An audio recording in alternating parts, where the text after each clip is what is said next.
À l'approche de la fin de la saison télévisuelle, Cyril Hanouna a fait un premier bilan auprès du Parisien. L'animateur de C8 a notamment évoqué ses nouveaux projets attendus à la rentrée et a annoncé l'arrêt de l'une de ses émissions phares. Mais il est également revenu sur des sujets fâcheux survenus au cours de l'année.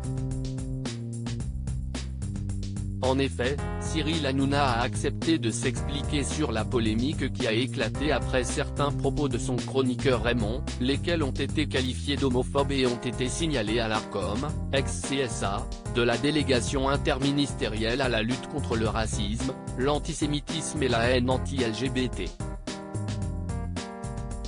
Il y a eu une maladresse de Raymond, à propos des homosexuels, il a dit, aux yeux de certaines personnes, vous n'êtes pas normaux, qui a tout de suite été recadré, a-t-il assuré. Le trublion a néanmoins tenu à rappeler qu'avec Touche pas à mon poste, il fait le pari de parler sans tabou de l'actualité en tout genre et laisse une totale liberté de parole. Nous, on est en vrai direct avec des gens qu'on ne voit pas ailleurs. Sur 200 émissions par an, certaines sont plus compliquées que d'autres. Même les sujets brûlants, on est obligé de les traiter. Je pense être armé pour ça. Si est-il l'émission la plus libre du pape, s'est-il vanté.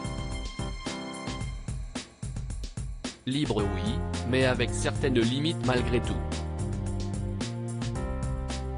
Cyril Hanouna avait par exemple finalement refusé de recevoir Jawad Bendaou sur son plateau, aussi connu sous le nom du logeur de Daesh suite aux attaques terroristes de novembre 2015 à Paris. Une décision qu'il a prise après avoir reçu plusieurs plaintes. J'ai entendu le message.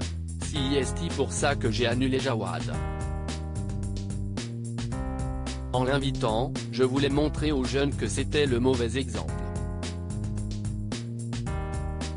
D'ailleurs, d'autres chaînes l'ont interviewé. BFM TV en 2018, il y a souvent beaucoup de feu autour de TPMP.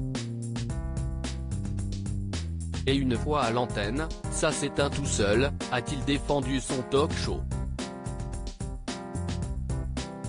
Polémique, dérapage, invité controversé. Cyril Hanouna s'est retrouvé dans toutes les situations depuis le lancement de Touche pas à mon poste en 2010, mais son émission continue tout de même d'enregistrer des records d'audience, jusqu'à plus de 1,5 million de personnes derrière leurs écrans pour la dernière partie selon lui.